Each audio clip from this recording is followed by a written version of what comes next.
तो इन खबरों में आगे बढ़ते हैं और रुख करेंगे उत्तर प्रदेश के चंदौली का, जहां एक राजनीतिक हंगामा हुआ।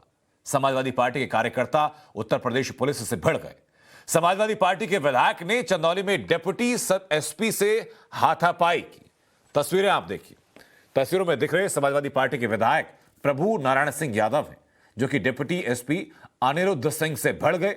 उनके सर पर अपने सर से हमला कर रहे। इन तस्वीरों को केंद्रीय मंत्री अनुराग ठाकुर ने भी ट्वीट किया। अखिलेश यादव से पूछा ट्वीट करके कि क्या उत्तर प्रदेश में यही गुंडा राज, यही माफिया राज आप लाना चाहते हैं? ये तस्वीरें आप देखिए और तस्वीरों की में जो आवाजें हैं वो भी आप सुनेंगे किस तरीके से पुलिस से भिड़ा जा रहा है, भिड़ रहे हैं सपा कार्यकर्ता।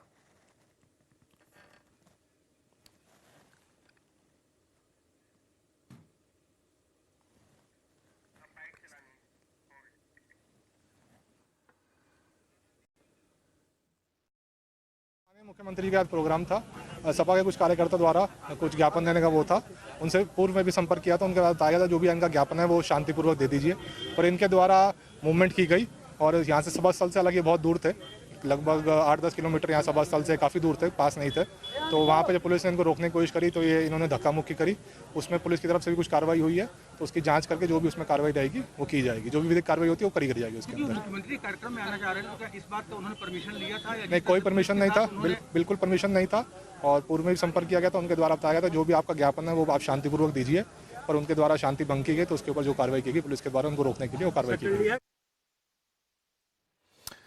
हमारे सहयोगी आदर्श हमारे साथ लगातार बने हुए हैं। आदर्श, चंदौली में क्या हुआ? सपा कार्यकर्ता कह रहे हैं कि जबरदस्ती रोका गया था, जबकि तस्वीरें साफ बता रही हैं कैसे पुलिस के साथ भिड़ गए सपा कार्यकर्ता।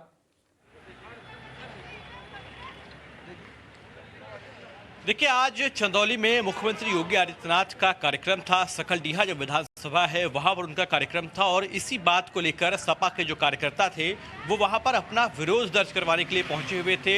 खाद की किल्लत और साथ ही साथ सड़कों में गड्ढे होने की बात को लेकर वो वहां पर पहुंचे हुए थे और इसी बात को लेकर जो स्थानीय प्रशासन था वो उनको रोक रहा था कि आपने पहले से कोई परमिशन नहीं ली है और चूंकि मुख्यमंत्री की सुरक्षा का मामला है, ऐसे में आपको इस खासतौर पर उनका जो रूट था उससे दूर रहना चाहिए। और इसी बात को लेकर जो पुलिस वाले थे और साथ ही साथ जो सपा कार्यकर्ता थे उनके बीच में बहस हुई और उसके बाद फिर सकलडीहा के जो विधायक हैं समाजवादी पार्टी के प्रभु नारायण सिंह यादव, उनके जरिए अपने सर से डिप्टी एसपी अनिरुद्ध सिंह को मारने की भी तस्वीरें वायरल हुई हैं। उन्होंने अपना सर पकड़ा और साथ ही साथ डिप्टी एसपी अनिरुद्ध सिंह का भी सर पकड़ा और उसके बाद अपना सर अनिरुद्ध सिंह के सर पर दे मारा और उसको लेकर फिर उसके बाद पुलिस ने हल्का बल प्रयोग किया और फिर वहां से मामला बिगड़ता गया। हालांकि जो हमारी सूत्रों से बातचीत हुई है उसके मुताबिक आज देर रात तक उनके खिलाफ मुकदमा दर्ज किया जा सकता है, जो समाजवादी पार्टी के कार्यकर्ता बिना अनुमति के वहां पर पहुंचे हुए थे। और चूंकि मुख्यमंत्री की सुरक्षा से जुड़ा हुआ मामला है, ऐसे में बिना अनुमति के बड़ी संख्या में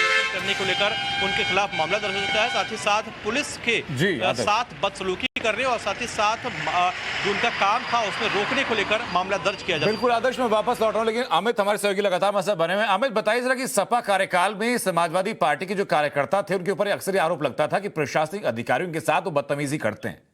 ठीक वैसी तस्वीर आज फिर देखने के लिए मिली है और यही सवाल खुद केंद्रीय मंत्री अनुराग ठाकुर भी पूछ रहे हैं कि क्या इसीलिए आप वापस आना चाहते हैं सत्ता में?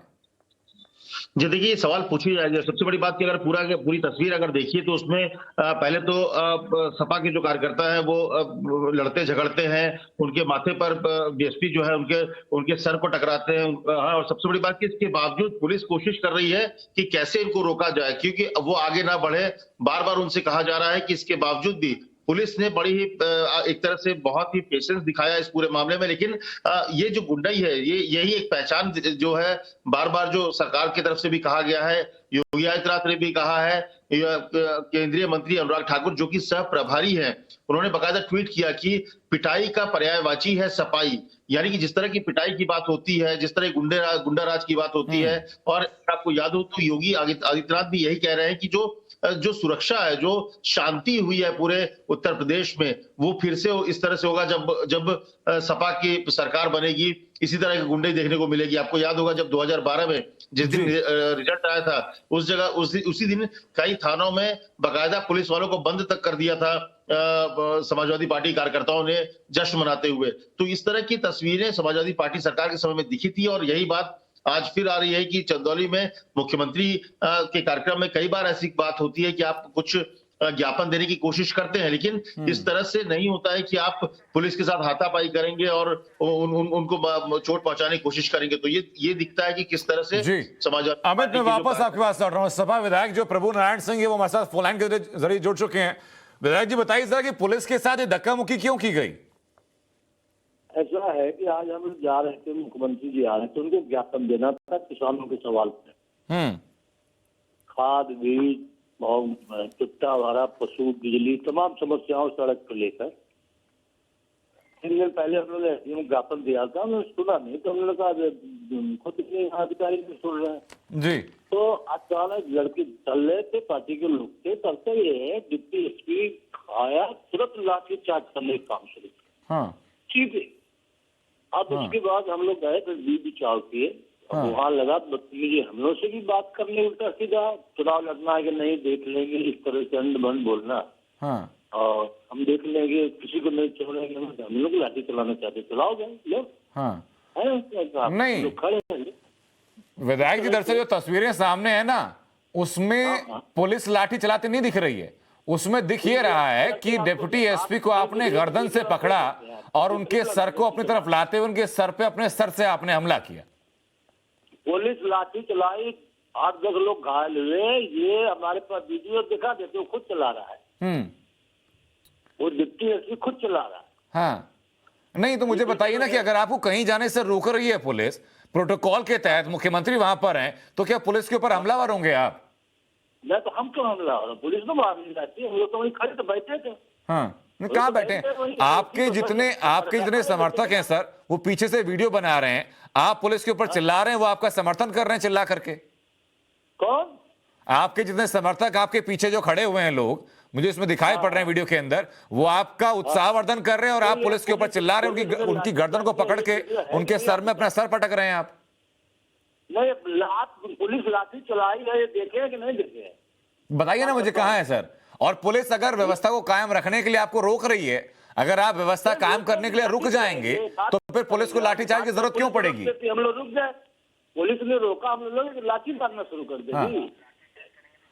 नहीं मुझे बताइए सर, अगर पुलिस ने लाठीचार्ज तब किया होगा ना जब आप लोग रुके नहीं, या पहले सीधा लाठीचार्ज कर दिया? जा रहे थे, पुलिस ने कहा आप लड़के थे, आगे कार्यकर्ता थे, सीधे पुलिस ने आके लाठी चलाना शुरू किया। खुद डिप्टी एसपी ने किया।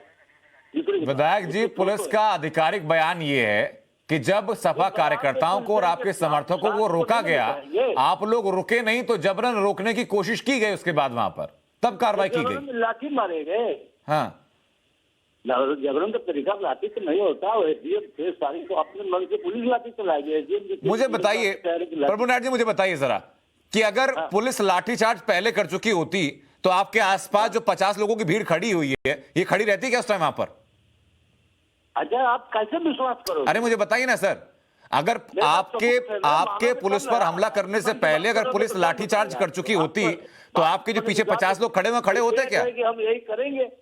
हम कह रहे हैं कि मेरे पास वीडियो है, आप पता करा लो। विधायक जी मुझे बताइए ना सर, मुझे बताइए ना सर, मुझे बताइए कि अगर आप कह रहे हैं कि पहले पुलिस ने लाठीचार्ज किया, तो आपने जब पुलिस के ऊपर, डिप्टी एसपी के ऊपर हमला किया, उससे पहले पुलिस लाठीचार्ज कर चुकी होती तो 50 लोग आपके पीछे खड़े होते क्या ये उस टाइम पे?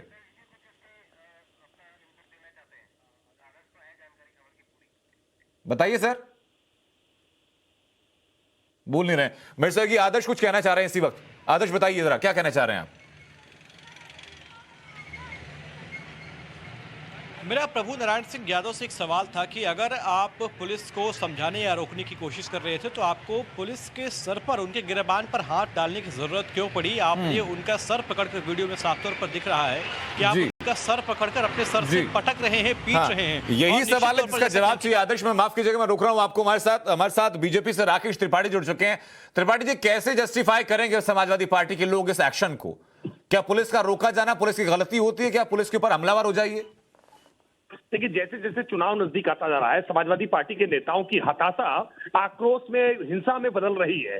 समाजवादी पार्टी के विधायक जिस तरह के खोखले तर्क प्रस्तुत करने का काम कर रहे हैं, स्पष्ट दिख रहा है कि समाजवादी पार्टी के नेता किस प्रकार से विधायक के साथ बदतमीजी कर रहे हैं। समाजवादी पार्टी के नेता पुलिस के साथ बदतमीजी करने का प्रयास कर रहे हैं। विधायक जी को बहुत सम्मानपूर्वक तरीके से सीओ वहां रोक रहे हैं, अपनी ड्यूटी का पालन कर रहे हैं। बावजूद इसके समाजवादी पार्टी के नेता वहां लगातार बदतमीजी कर रहे हैं, उनके समर्थक वहां हाथापाई करने की कोशिश कर रहे हैं। और ये केवल चंदौली में नहीं हुआ है, आप बागपत में देखें जहां समाजवादी पार्टी के अध्यक्ष नरेश उत्तम पटेल थे, उनके सामने सपा के कार्यकर्ता आपस में जूतम पैदार करने लगे, आपस में लड़ने लगे। इतना ही नहीं, जैसे आज अखिलेश यादव जी के सामने व्यापार सम्मेलन था, इन्होंने व्यापारियों का सम्मेलन बुलाया था, वहां भी समाजवादी पार्टी के कार्यकर्ताओं ने अखिलेश यादव के सामने जिस प्रकार की अनुशासनहीनता की, आपस में गुत्थम गुत्था होने लगे, अराजकता हुई। राकेश जी, मेरा कहना यह है कि पार्टी कार्यकर्ता आपस में लड़ते हैं, भिड़ते हैं, अनुशासनहीनता करते हैं, उस मामले में पुलिस एक्शन ले सकती है, पार्टी एक्शन ले सकती है। जब विधायक पुलिस के ऊपर हमलावर हो जाएं, उनकी गर्दन को पकड़ के उनके सर में अपना सर मारे, तो क्या लीगल एक्शन नहीं होना चाहिए? बिल्कुल लीगल एक्शन होना चाहिए और लीगल एक्शन बिल्कुल होगा। इस बात की छूट किसी को नहीं है कि कोई खाकी के साथ जैसे चाहे वैसे व्यवहार करे। ये पिछली सरकार में हुआ करता था, इनका अभ्यास पिछली सरकार का रहा है और ये गलतफहमी में है। इन बात को इनको समझना चाहिए कि उत्तर प्रदेश में योगी आदित्यनाथ जी के नेतृत्व की सरकार है। ऐसे लोगों के खिलाफ बहुत सख्ती से कार्रवाई होगी। जिन लोगों ने भी आज पुलिस के साथ अभद्र व्यवहार करने का प्रयास किया है, पुलिस पर हमला करने का प्रयास किया है, ऐसे लोगों के खिलाफ कठोर कानूनी कार्रवाई होगी। तो क्या टाइम्स नाउ नवभारत पर राकेश त्रिपाठी ये वायदा करते हैं कि नजीर पेश की जाएगी और कम से कम 24 घंटे के अंदर जो लोग कम से कम वीडियो में दिखाई पड़ रहे हैं उनके नाम पर मुकदमा दायर होगा पुलिस के ऊपर हमला करने का? देखिए, हमने नजीर पेश करके दिखाया है। मुख्तार अंसारी और अतीक अहमद तरीके ऐसे तमाम सारे लोग जिनको राजनीतिक संरक्षण होता था, उत्तर प्रदेश की विधानसभा में चुनकर के आते थे, देश की संसद तक में चुनकर के पहुंच जाते थे। ऐसे लोगों को जेल की सलाखों के पीछे भेज करके हमने नजीर पेश करने का काम किया है। आज आजम खान पूरे परिवार सहित जिस तरह से जेल पहुंचे, ये नजीर है। अब इसके बाद भी अगर किसी के समझ में नहीं आ रहा है, तो क्या इसी नजीर में सर प्रभु नारायण सिंह का नाम भी आगे सामने होगा पुलिस पर के ऊपर हमला करने के लिए? बिल्कुल होगा। प्रभु नारायण सिंह इससे परे नहीं है। अगर वो कानून को अपने हाथ में ले रहे हैं तो इसके जिम्मेदार वो स्वयं है, उनको इसका भुगतान करना पड़ेगा। उन्होंने जिस तरह का आज कृत्य किया है, ये लोकतंत्र में बहुत शर्मनाक है। ये बिल्कुल स्वीकार नहीं किया जा सकता है। ये कानून का अपने हाथ में अगर वो लेंगे तो निश्चित तौर पर उनके खिलाफ कठोरता से कार्रवाई होगी। ठीक है सर, बहुत बहुत शुक्रिया राकेश त्रिपाठी जी। और आपने जो वायदा किया, एतबार हम करते हैं कि 24 घंटे के अंदर जो भी लोग इस वीडियो में सामने आ रहे हैं उनके ऊपर नामजद मुकदमा किया जाएगा, चाहे उसमें विधायक प्रभु नारायण सिंह ही शामिल हो जिनके ऊपर आरोप है। तस्वीरें में बता रही हैं, ये तस्वीरें आप देखिए जहां पर कि डिप्टी एसपी अनिरुद्ध सिंह से भिड़ गए सपा कार्यकर्ता और सपा के विधायक, एसपी के विधायक खुद उनके ऊपर हमला करते हुए दिखाई पड़ रहे हैं। पुलिस का वर्जन यह है कि जब उनके ऊपर हमला किया गया, भीड़ बेकाबू हुई, उसके बाद लाठीचार्ज करना पड़ा भीड़ को काबू में करने के लिए।